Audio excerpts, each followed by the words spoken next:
Ako ko nagabalsahan ay kapag itumalari ng suwa, naglutaw ka ng balsa nyo. Siguro, iba siguro naglutaw, hindi may mga tubig-tubig ko, pero siguro ito kagamayo sa tubig. Kaya pala siguro nga ako yung una na iyako sa Diyos, paagi sa pag-uling ni San Vicente Ferrer, nakakabay pa nga pag-ulan na. Maski jutay na nga ulan na para mabuhi-buhi ang ating mga tanong. Ikagawa siguro, sa ikatatlo nga Domingo sa pagkabanhaw, padayon kita yung inahangkat o sa mensahe sa pagkabanhaw sa atong Jesus.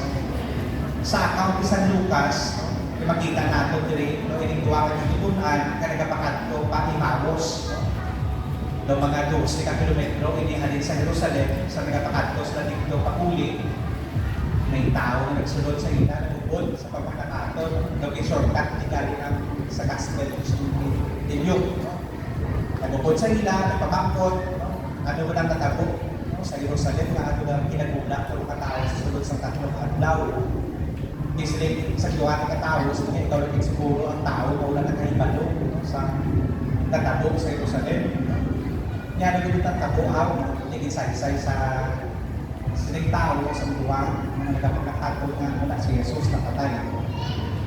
Pero sa nag-aupod sa ila, si Jesus, wala nila namulaluhan, nga ila nila istoryahan, parte sa natabo, ano ba si Jesus na nag-aupod sa ila sa dalanon?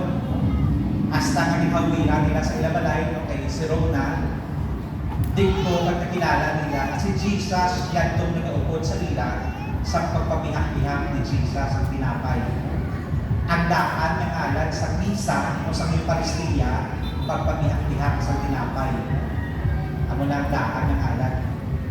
Ibig sabihin nga itong ato na taon, dito sa pagmisa ni Jesus sa ila, dito kung nakilala nila na si Jesus yan itong upod nila.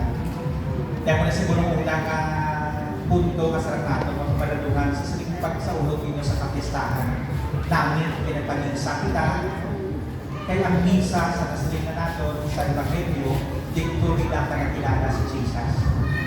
Kung saling niya kada magsimba kita, kada mag-iwan kita sa misa, isa ni ka encounter sa aton nga nabaglaw kay Jesus.